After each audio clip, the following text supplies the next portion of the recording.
All right, hello everyone, and welcome to our District Administration Ed Talk here today, which is entitled Self-Directed Learning, Practical Ideas to Empower Students. And all of this is brought to you by the generous support of our sponsor with us, FEV Tutor. Since our Ed Talks are brief but highly informative, I'll keep the housekeeping short so we can dive right in. There's a Q&A at the end of the Ed Talk where you can submit your questions to be answered live. You can submit them via the red icon with the question mark at the bottom of your screen called Ask Question. There are some resources you can safely access in the blue related content icon with the paperclip, also at the bottom of your page. There's a poll that will be taking place at the beginning of the webinar, Ed Talk, and you can participate in the poll by clicking directly on the slide. Also, make sure to stay on to the very end to take part in our post-event survey that will pop up on your screens once the Ed Talk ends. And lastly, all of you here in attendance and our registrants who weren't able to attend today, all of you will receive an email tomorrow with a link to the slides as well as an archive recording.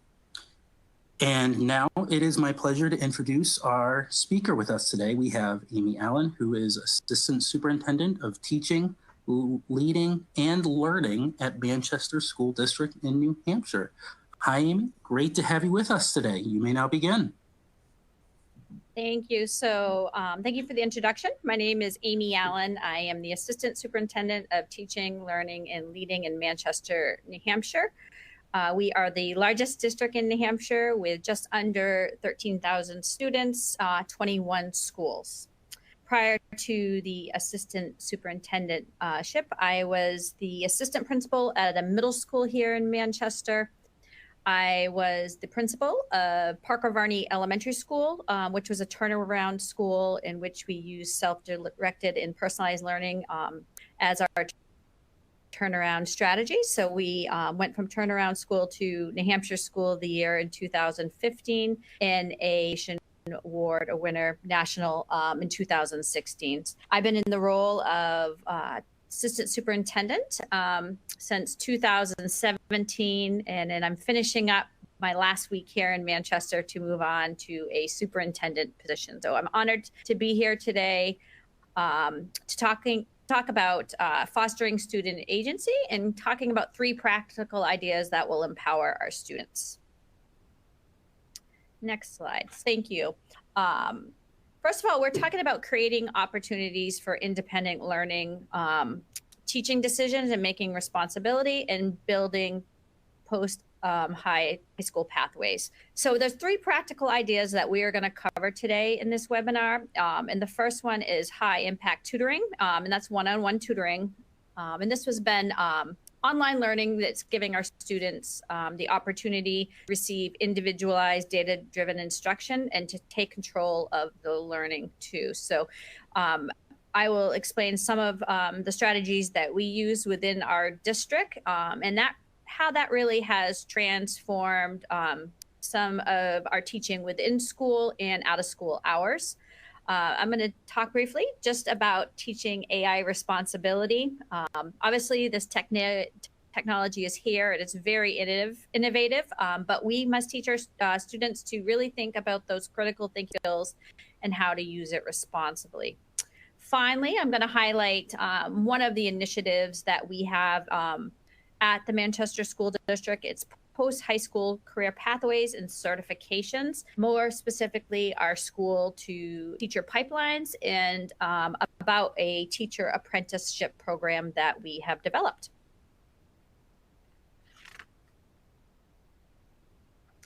Next slide. All right, so we have some of the polls. So looking there, it's pretty equally distributed between the first 2. So let's dive into high impact tutoring in the Manchester School District. In the Manchester School District, we had about 2,500 participants that were receiving tutoring in math and reading. We focused on our grades 3 to 8 cohort. We have priority populations working with our special ed and English language learners. And our tutoring model was on campus and after school. So let's talk a little bit about the benefits of personalized learning. Um, First of all, it is truly individualized learning. It's recognizing that every student has different learning needs and abilities. Um, and this high impact tutoring allowed our educators to customize the learning experience for our students. We're able to adapt strategies, content, and really the pacing was finding that sweet spot. And this really helped us maximize our students' potential for understanding and retaining information. As I mentioned before, we talked about our tutoring model. One of the areas we decided to focus on is our 21st century learning and our after school program. So we had a captive audience, might I say, that were there. And we felt this would be a great way to target some instruction for these students. In the past, our 21 century model was disconnected really from the classroom, and we were working on different things. So this provided high impact tutoring based on our district assessment, which was we use the iReady platform. So both the teacher in the classroom and the after school tutoring were working towards the same instructional goals. And we found great success in that. And it also really built up that engagement model. The second piece, when I talk about on campus, we in Manchester faced a teacher shortage, like I'm sure many of you have across the country. And it was a huge stressor to our students, but also to learning. So we had several positions open, especially within our interventionist model. So we were able to build these impact tutoring within the school day. So one of our elementary schools, Northwest, it became a reading center. So when the teacher was doing small group instruction, there was a group doing they were doing FEV tutoring for our students. Other models too is that middle school within that 5 to 8 model, students would have an intervention class 3 days a week to work on tutoring as well. Probably like many of you, we were short our English language learner students, English language learner teachers. We have just about under 4,000 in Manchester. So this was able to provide that extra boost of learning within that model. So it really helped us in the sense of filling a need, but more importantly, that data-driven instruction. So along with that personalized tutoring, that targeted remediation, and this really helped us focus on those gaps and weaknesses. And it provided that real-time data back to the educator.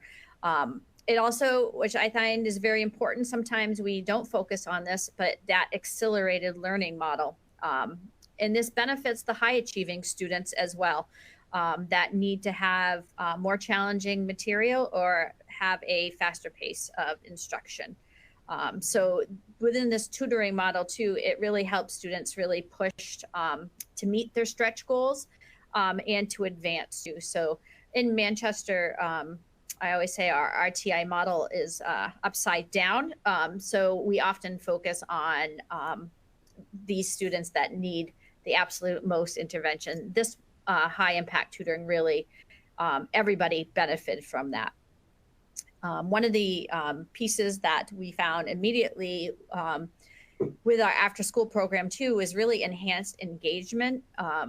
We really built in some climate and culture activities around this tutoring and finishing lessons in that success model too. So students in grades 3 to 8 were constantly celebrating their learning and their growth.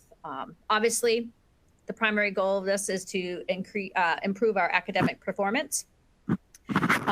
We did that by addressing their needs too. And as you know, grades 3 to 8, we're hoping for them to be independent learners and really building that student agency. So this model really helped build that independence, even in our most youngest learners. And they found great success in that. And I hope that will cultivate a lifelong learning skills, and it will help them prepare themselves in the future for future academic challenges. Also with high impact tutoring is that personalized feedback and assessment. and being able to get that assessment from the tutor and being able to get that immediate feedback was much more successful than some of our other programs where the students are just practicing. One of the pieces too that we had really noticed within our elementary level too is that emotional support and motivation. Because everyone, that connection between after school and on campus too, everyone was working together with the student with that same goal. So we had a really nurturing and supportive environment for our students. And it really helped our students build that resiliency, especially coming off of COVID. Finally, one of the things that we celebrate here in Manchester with our impact tutoring was our parent engagement and collaboration. One of the strategies we used was to put this resource out to any student in the Manchester school district. We went to open houses. We went to student performances. We went to any event where their parents were there and offered to sign them up and showed them the model. So one of the challenges I think with parents, some of them are not digital natives. So we showed them how easy it is for their students to go on and to access tutoring. So we had some great success stories within that. And our parents have been very happy with this partnership too, because they can actually see that student learning and that student growth. I'm going to switch over now to talking about AI and teaching students how to use AI responsibly. So as you know, AI is increasing at rapid pace. Each day you probably get an email or an ad on social media talking about AI. It's evolving at an unprecedented rate, and with the new advancements and emerging applications constantly, it's really our job to prepare our students for the future. So as educators, we're going to have to stay ahead of these developments and equip the students with the knowledge and skills to change this landscape. I'll be honest, at first, we were very cautious about AI and how to be able to use that. We were looking at our current policies and procedures around plagiarism. And then we had to back up to say what we need first is to educate our educators about the strategies and resources for teaching students.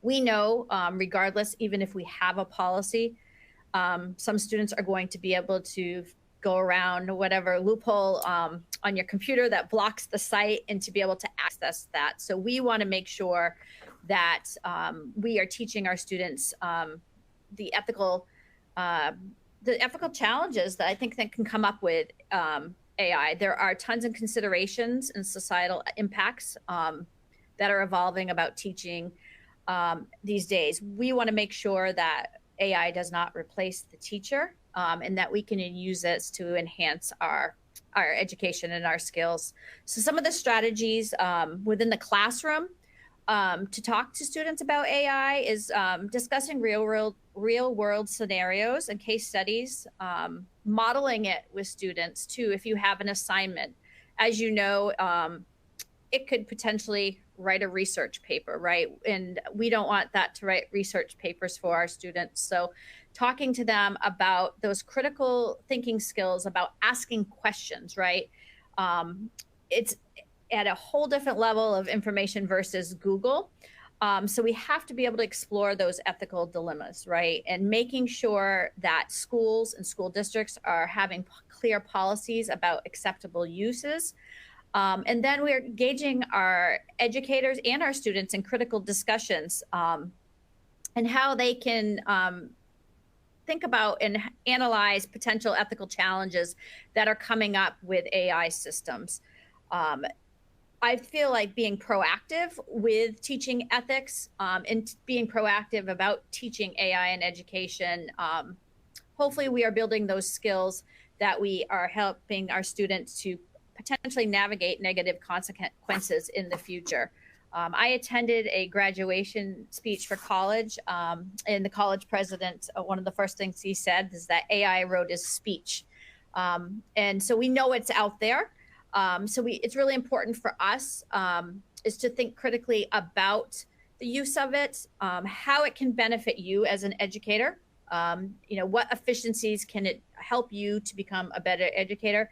And what can we teach the students about so they can be well prepared for the future and to be able to make those ethical decisions?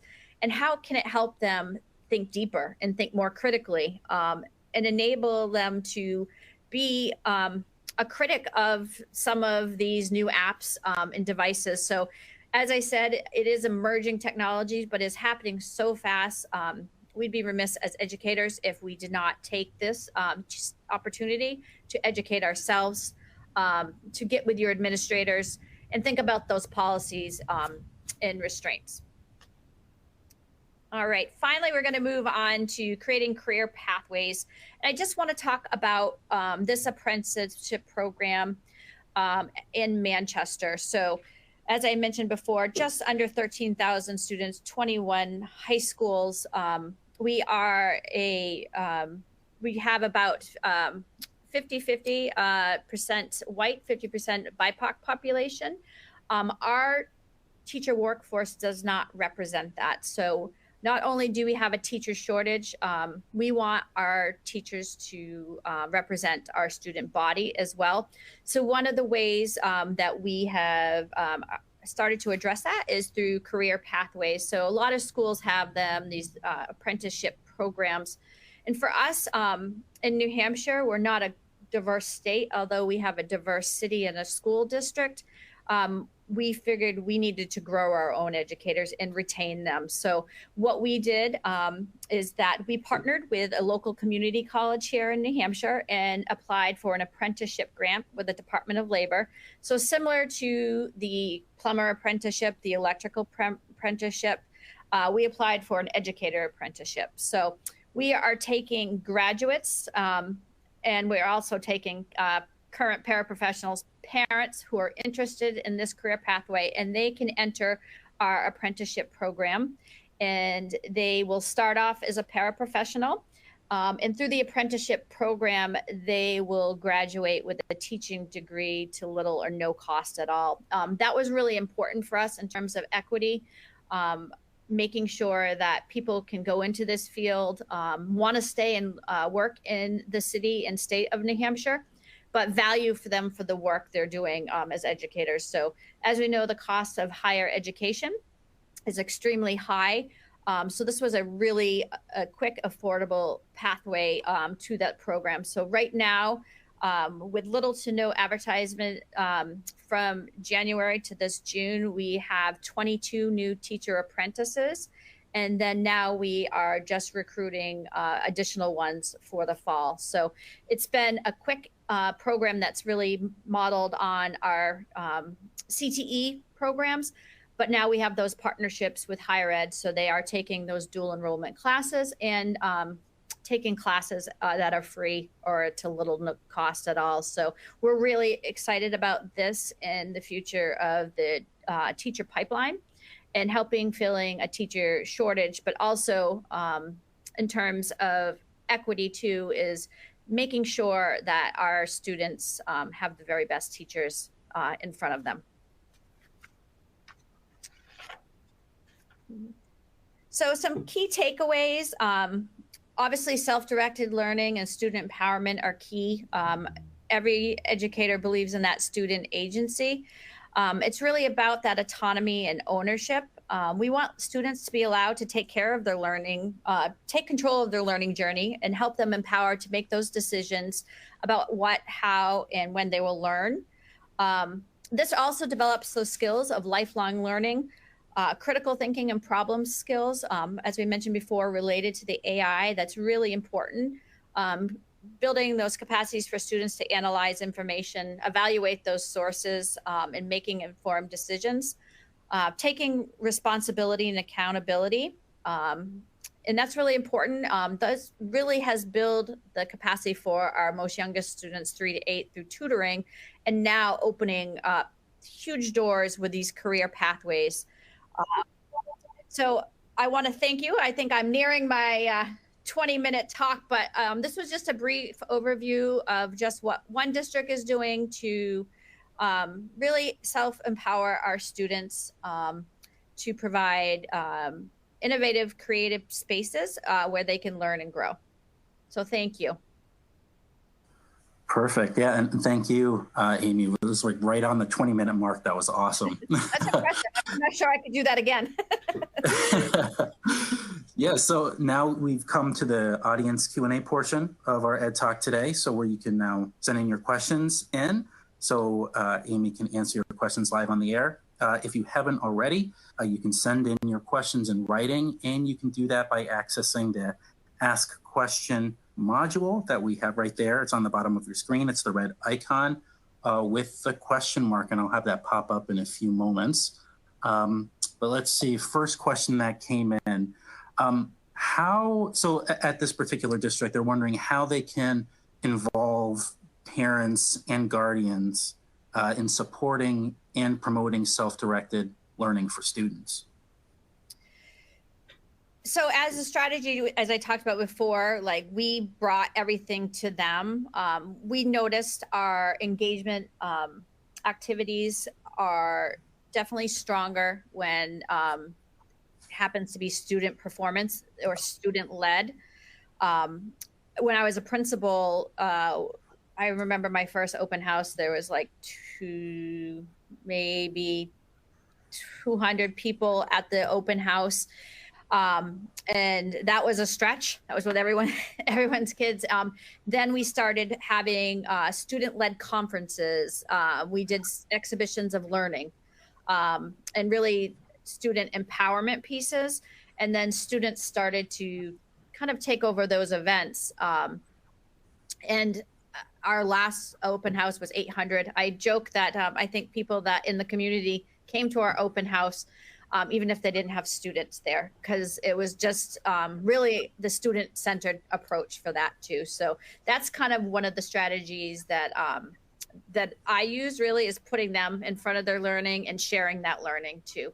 And then you know, for some of the other tutoring that that high impact tutoring, one of the other strategies we also did SAT tutoring because we got feedback from our families that our students weren't prepared after COVID. So we did a large communication blast and met with parents and students and talked about the importance of SATs and about the tutoring that was available to them too. So that was one of the great strategies we have. So we always lead with students.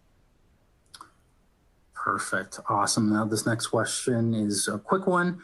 So at one point they're asking, you mentioned the grant for the teaching program. Was it a federal or state grant? It's a federal Department of Labor grant.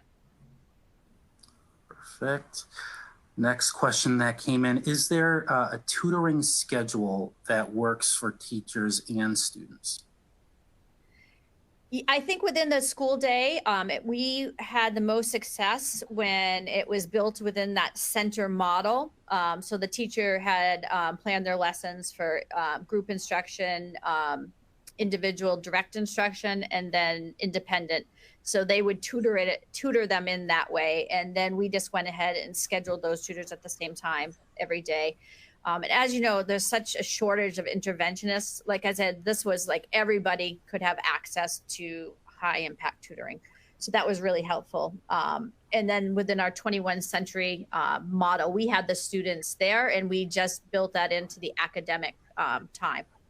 And what we wanted to make sure is that, especially our younger students, is our K-2. We have another model, so we try not to put younger students on the computer as much and as much time. So that's why that's not really captured in this presentation. Perfect. And hopefully I'll ask this next question correctly. So they're wondering, do you follow trait analysis in the learning potential analysis of the students? I believe that's what they're asking. Trait potential analysis.